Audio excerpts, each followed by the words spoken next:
So I just saw Christopher Nolan's newest film, The Odyssey, and it was amazing.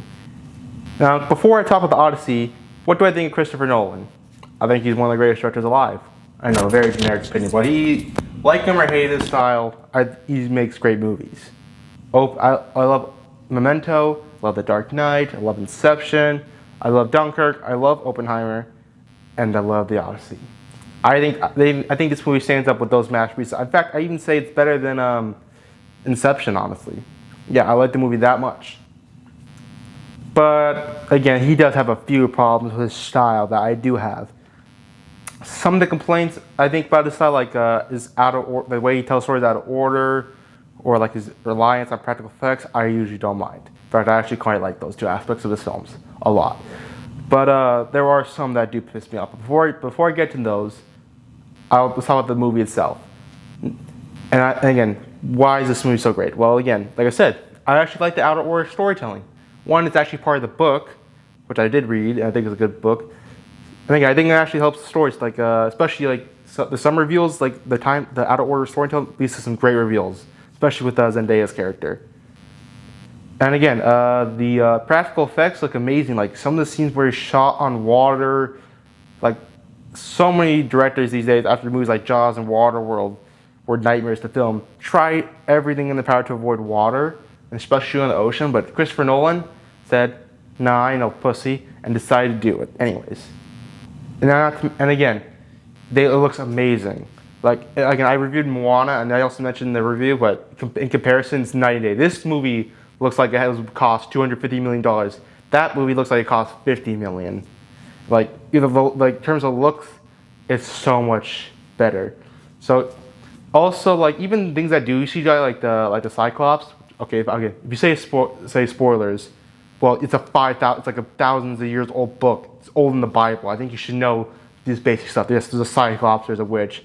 So don't get too pissed off by spoilers. I'm not gonna say what happens in those scenes for the few people who never read the Odyssey. But the scene with the Cyclops, again, they did have to use some CGI, but the fact that it was a puppet blew my mind. I thought to myself, this had to be all CGI.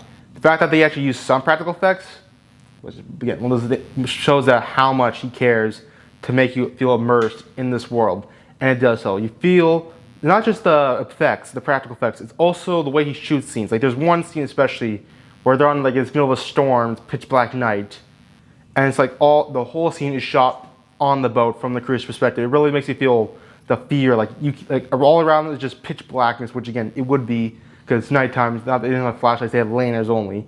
And again, it really adds to the fear and stress. All the lightning and like the flashes of lightning and water flying all over the place, and it adds to the disorienting feel of it without being too much.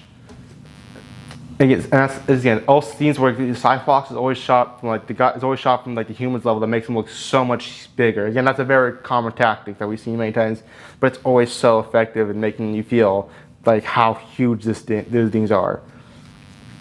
And then there's a scene where the witch, which again, I'm not going to say that how, but it uses practical effects that I thought myself had to be CGI. There's once the witch, I can't say if spoilers, but again, when you see it, you will be like, that's actually real?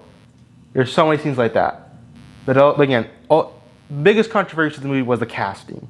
A lot of people were pissed off because again, they used black, trans people, and Asians in again a movie about Greeks, which again they weren't like there was a very diverse country, especially at the time it wasn't. But personally, I don't mind too much. Like yeah, sometimes like say if they were to cast the movie with about Abraham Lincoln and put a black guy, yeah, I would be annoyed because again it'd be super distracting. But here's the thing: the Odyssey isn't a real story; it's fictional. So again, I'm not too pissed off by historical accuracy in cases like this. Like the armor doesn't look real. Again, these weren't real events. So I'm fine with the armor, the ships, and all that stuff not being of the time period. That's perfectly fine. Again, if this is a true story, I'd be understanding setting backed up of real events. But since the story is completely fictional, again, it doesn't really matter. Again, the actors who are casted, I think all of them did a good job. Like Lupita Nyong'o, I hope I'm saying that right. She wasn't in that many scenes, but the few she was in, she was pretty great and she did a good job in them. And Elliot, again, as for Elliot Page, I honestly think he's one of the best actors in the movie. He only had like 2 scenes, and one of them he didn't have that much. But there's one scene when like they're visiting Hades that he appears in, and it's one of the best scenes in the movie. Like his acting, that was so great. So again, that was honestly one of the standout scenes of the film. So again, it wasn't like it's like, oh, this is a trans person in like ancient Greek. So again, it's just a guy. So again, if you only let that distract you and destroy your experience of the film, you do you. But I'm gonna personally ignore that fact. But so again, the cast, the racial diversity doesn't bother me because all the actors do good. And also, like other actors who do a great job was Matt Damon. He played his again. He had not the hardest role. Like he was a stoic general. It's not like Oppenheimer where he had to play like a very emotionally complex person. But the few scenes he did have where he had like show emotion, like especially his monologue at the end with Anne Hathaway, who also was an amazing actress. He really killed that one scene. It was probably the best scene in the movie, I think. And again, Anne Hathaway, she is also great in this film. She's not in it too often, but the scenes she lives in are really good. Robert Pattinson was probably my favorite actor. Robert Pattinson was one of my favorite actors in Hollywood a while. I mean, his performances in movies like Lighthouse and Good Time are some of the best, I think, of the century. Almost every single role he's in, he always perfectly embodies it. Except for Twilight. That's the only time I've ever seen a Robert Pattinson movie where I thought, like, oh my god, he sucks. But here he plays a very simple character, a generic slimy like sleazeball, like it's typical jerk, but he does it so well, like that you just absolutely want this bastard to get beaten to shit, like Odysseus to come and kill the sucker.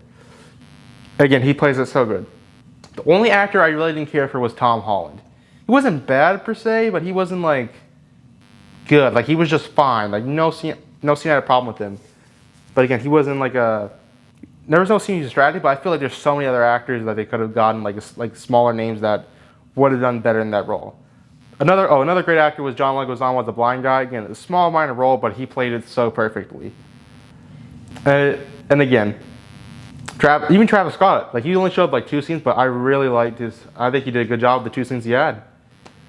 So again, overall, very few issues, but there are some. Now, for most people, again, like I said, Nolan's reliance on over-reliance on practical effects and time ways he manipulates in the films aren't that big of a deal as I think other ones. Sometimes they annoy me. Like I found the overuse of practical effects in Dunkirk to be distracting, but movies like this, not so much. But the one thing about these movies that I almost always hate is the sound mixing. Now actually the sound sounds great, but there's one issue with it that always pisses me off. There's sometimes where the music is so loud and like the sound effects that it drowns out the dialogue and you can't hear what the hell they're saying. Like sometimes, like some scenes of the movie, I had to listen so hard to understand. It's like the main criticism. Even people who love his movies have criticized it. People criticize Tenet and Oppenheimer for the exact same thing, and instead of learning, he makes the same mistake. It's the one thing about his directing that always pisses me off: the sound design. Now, most of the time, when like this, it's great. It really adds to like the scale of scenes, and like especially the Cyclops scream is probably the best sound effect I heard this whole film, almost the whole year, I'd say. It's so eerie, unforgettable. But again, so many scenes. I'm trying to understand what the characters are saying. I'm missing out what they're saying. I can't understand what's happened to the plot. It gets me lost. It's not as bad as Tenet, but it's still so frustrating. And I honestly, by the end, the length was falling out a little long, but it wasn't being unbearable. But overall, those are very, very minor criticisms for overall amazing film. And in my opinion, the best movie of the year. So far, I think there's only like, what movies I like this year? 28 Years Later, but that's about it. So I think this movie's a 10 out of 10. Not quite like top 3 Nolan, but top 5. Which again, knowing his filmography is enough. Please go check this out. Please, and especially on IMAX.